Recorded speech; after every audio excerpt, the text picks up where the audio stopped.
um mês dedicado para uma campanha importante, Julho Verde, que alerta quanto à prevenção do câncer de cabeça e pescoço. Para falar sobre o tema, eu converso com o médico cirurgião Carlos Freitas. Doutor, seja bem-vindo à programação da TV UFMS. Obrigado pelo convite, Ida. Estamos super animados para falar do assunto. Julho Verde é uma prevenção ao câncer de cabeça e pescoço. Julho Verde é o nome da campanha que a gente faz, geralmente nessa época do ano, para divulgar formas de prevenção e de diagnóstico precoce do câncer de cabeça e pescoço. Essa é uma campanha que a Sociedade Brasileira de Cirurgia de Cabeça e Pescoço faz desde 2015, justamente para divulgar essas formas de prevenção, diagnóstico precoce. Doutor, e são tipos de tumores comuns? São bastante comuns, embora não sejam muito conhecidos. Acho que as pessoas falam um pouco sobre isso, sabe? E a gente precisa falar mais, porque conhecendo os detalhes da doença, como é que ela começa, a gente consegue diagnosticar antes e consegue tratar antes e consegue muito mais curas, né? Quanto mais cedo a gente começa o tratamento, maiores são as chances de cura. Qual que é o índice, a porcentagem em relação a outros tipos de cânceres? O câncer de cabeça e pescoço, assim, em geral, boca, garganta, no homem é o segundo mais comum. Só é menos comum do que próstata, né? Uhum. E na mulher está entre os 5 mais comuns. Então, é relativamente comum, é bastante. São muitas pessoas que sofrem dessa doença. Para a mulher, a incidência maior é em relação à tireoide. Mulher tem bastante câncer de tireoide, que é uma doença diferente dos outros tumores da cabeça e pescoço, né? Nódulo de tireoide, a maioria deles são benignos, assim, mais de 95% são benignos, só que também metade das mulheres de meia idade tem nódulo na tireoide. Então tem muito, a maioria é benigno, mas também tem muito câncer de tireoide, né? Só que o câncer de tireoide bem tratado da forma correta, na época certa, a chance de cura são muito maiores, né? É muito difícil alguém morrer de câncer de tireoide, porque a doença é lenta, então tem bastante tempo para fazer o diagnóstico, bastante tempo para tratar, e a gente consegue curar a maioria das pessoas. E a identificação é mais rápida até, porque tem essa diferença de cultura e comportamento em relação à mulher e o homem. A mulher, a cada 6 meses ou um ano, né, tempo maior aí, ela procura um médico especialista, ginecologista que seja, e perde a questão de ultrassom, a questão hormonal, e tudo isso é mais fácil de identificar nesse caso, doutor? Sim, hoje em dia com esses aparelhos de última geração de ultrassom, se diagnostica nódulos de milímetros, né? E aí aqueles que são suspeitos a gente investiga, acaba descobrindo mais cedo, descobrindo antes a doença, né? O homem não gosta de ir ao médico, né? Então é mais difícil mesmo. O diagnóstico acaba sendo mais tardio. Nódulo de tireoide não é comum no homem. Então fica mais fácil, porque homem, quando tem nódulo na tireoide, geralmente é câncer. Então até o médico já ele está mais ligado nisso, né? Quando ele vê um nódulo de tireoide no homem, ele já sabe que a chance daquilo ser câncer é muito maior. Mulher não, mulher toda hora tem câncer, como eu falei, metade das mulheres de meia idade tem nódulo na tireoide, né? Quando a gente fizer a ultrassom, vai descobrir exatamente esse percentual. Mas por ser muito, acaba que as mulheres acabam tendo também mais câncer de tireoide. E no caso, esse tipo de câncer no homem em relação à cabeça e pescoço, acomete a garganta, os órgãos, cabeça e pescoço, é isso? Glândulas, no caso? Isso, a cirurgia de cabeça e pescoço trata dos tumores, né, benignos e malignos, da cabeça e pescoço, menos no cérebro, que no cérebro é o neurologista, né, o especialista indicado. Mas é isso, na pele, no lábio, na língua, na boca, na garganta, na laringe, onde produz o som da voz, né? Nas glândulas que você falou, glândulas salivares, glândula tireoide, paratireoide, nos órgãos dos sentidos, né? Tumores da órbita do olho, da cavidade nasal, dos seios da face, do ouvido. Basicamente é isso. E tudo isso engloba essa campanha Julho Verde. Sim, porque o diagnóstico de câncer de cabeça e pescoço é fácil, sabe? Porque a pessoa vai apresentar a lesão, a gente brinca, fala, o diagnóstico quando não está na cara, está no pescoço, né? E é assim mesmo, às vezes a pessoa chega para consultar, a gente já vê a doença, né? Ele tem um nódulo na face ou no pescoço, ele tem uma ferida, né? Alguma tumoração. O doutor, agora chama a atenção o número de mortes causadas por câncer de cabeça e pescoço, em torno de 10 mil mortes anual, é isso? A gente, tirando tireoide, pegando todos os outros pacientes com câncer de cabeça e pescoço, fora tireoide, a metade deles ainda morrem da doença. E muito disso é porque o diagnóstico é feito tardiamente. Então, assim, a doença inicial, o tratamento é simples, quase sempre é uma pequena cirurgia e retira o tumor com margem normal, isso é suficiente para curar uma doença inicial. Mas a doença avançada já requer uma cirurgia maior, às vezes deixando sequelas maiores, né?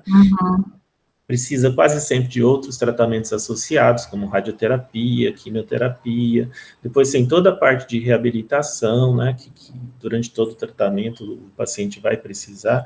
Então, pode se tornar uma doença muito mais séria, muito mais grave, muito mais difícil de tratar e de se conseguir a cura também. O ideal é diagnosticar no início, que aí é coisa simples, né? E o objetivo dessa campanha é exatamente esse, divulgar como é que começa, para que as pessoas procurem tratamento no início, antes que se torne uma doença muito mais séria. E se puder prevenir também, e outra coisa interessante, Ida, é que boa parte dos pacientes, assim, a maioria, na verdade, que tem câncer de cabeça e pescoço, eles são fumantes crônicos, sabe? E boa parte deles, além de fumar, também usa bebida alcoólica, assim, frequentemente, todo dia.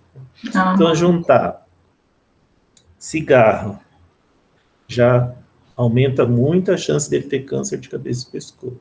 Cigarro mais álcool aumenta mais ainda, né?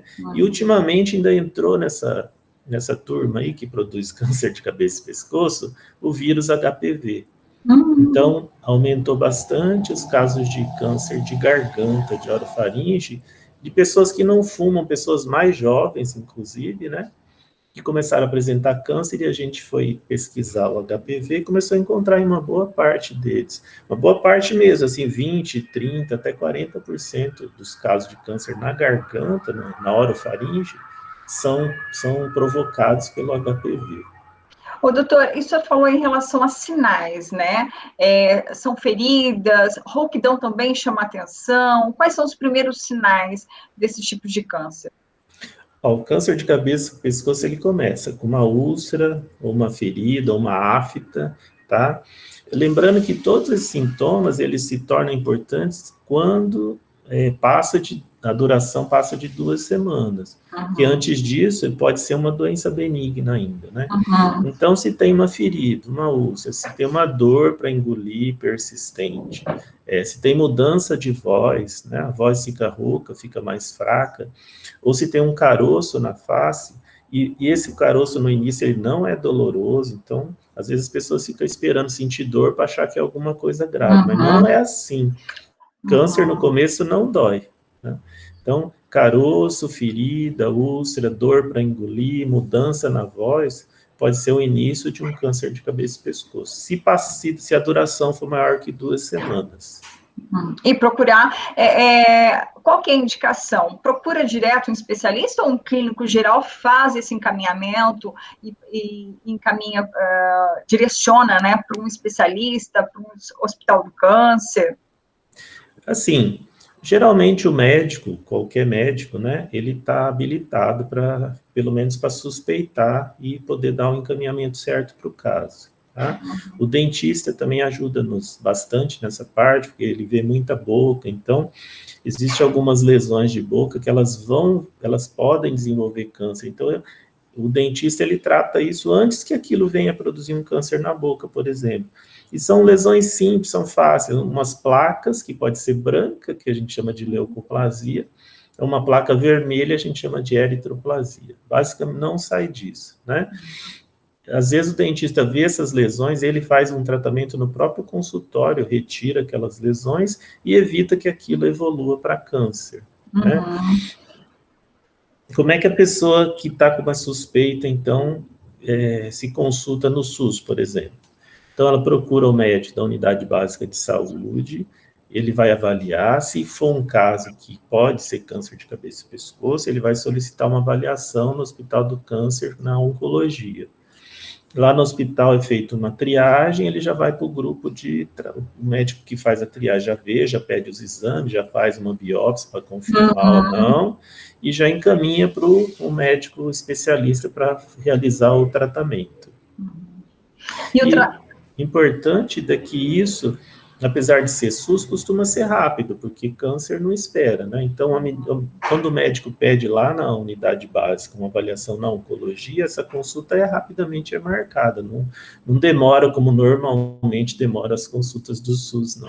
O que demora mais é o paciente ter a iniciativa de procurar o médico, né, doutor? Isso. Quando ele chega no tratamento, o tratamento é rápido, é que está demorando a chegar.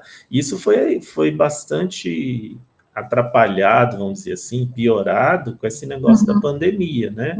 Que o próprio atendimento na rede primária, eu acho que diminuiu, né? Acaba que os pacientes acabam que com essa crise da pandemia estão chegando mais tarde no atendimento também.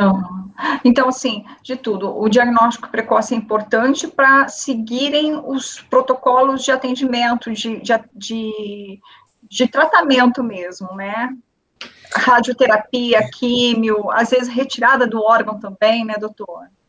Então, quando a lesão é pequena, a gente consegue remover uma cirurgia sem, vamos dizer assim, deixar sequelas graves, né? Então, uma lesão mais avançada na laringe, por exemplo, significa que a menor cirurgia é retirada completa da laringe, né? A pessoa ficar com traqueostomia, por exemplo, né? Existem formas de habilitação, ele vai falar de alguma forma, tá? Não é que vai tirar a laringe e nunca mais vai falar, não. Tem reabilitação, tem formas para ele se adaptar. Mas, de qualquer forma, não precisa ser assim, né?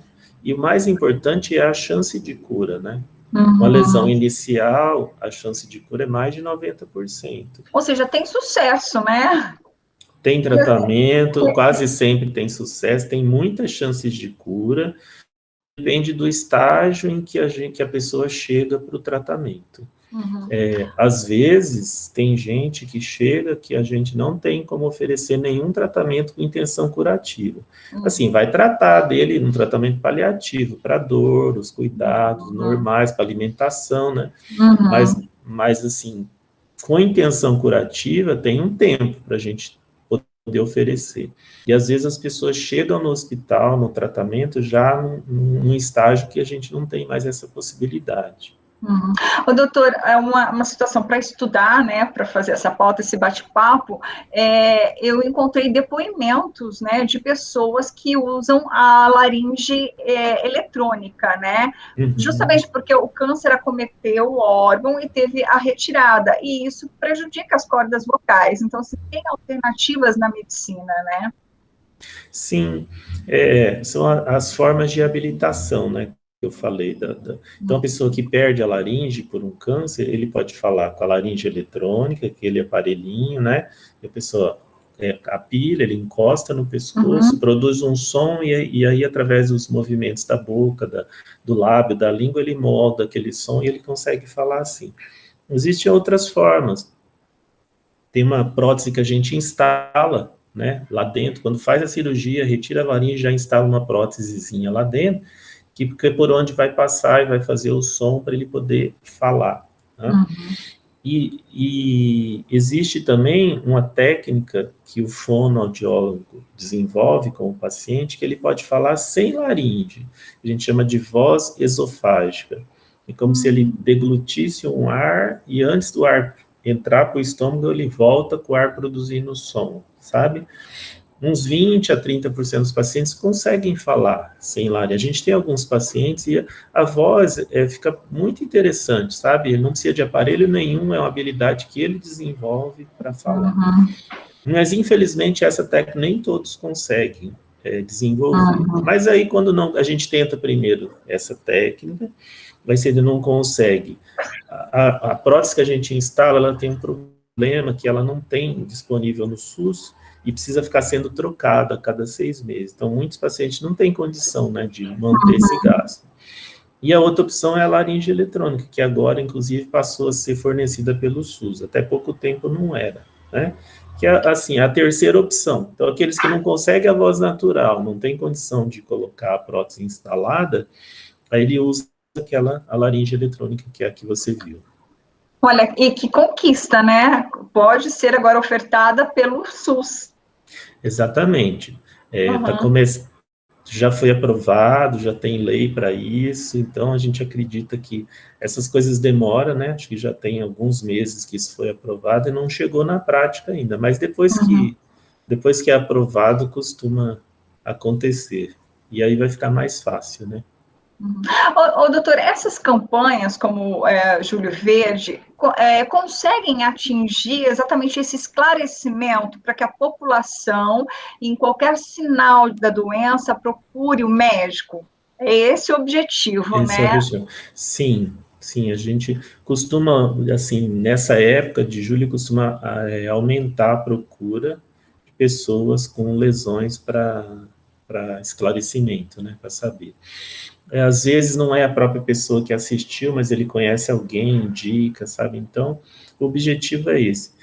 A gente precisa falar sobre isso, né? Ninguém gosta de falar dessas coisas, né? Mas, infelizmente, se a gente não falar, ninguém vai conhecer, e se tiver um problema, não vai saber identificar. E o importante é reforçar mesmo que o diagnóstico precoce tem o sucesso da cura, né, doutor? Sim, a diferença entre uma pequena cirurgia, uma semana de reabilitação e voltar para o trabalho, ou uma sequela grave, como do laringectomizado, como você lembrou, né? Quimioterapia, radioterapia, todos os efeitos e todo o sofrimento que a pessoa tem durante esse tratamento e as sequelas que fica depois, né? Então, a gente tem um tempo para tratar, para ser uma coisa simples, né? A gente pode evitar, por exemplo, evitando o cigarro, evitando o álcool de forma crônica, né? Vacinando as crianças a partir dos 9 anos para HPV. Tudo isso é forma de evitar câncer de cabeça e pescoço.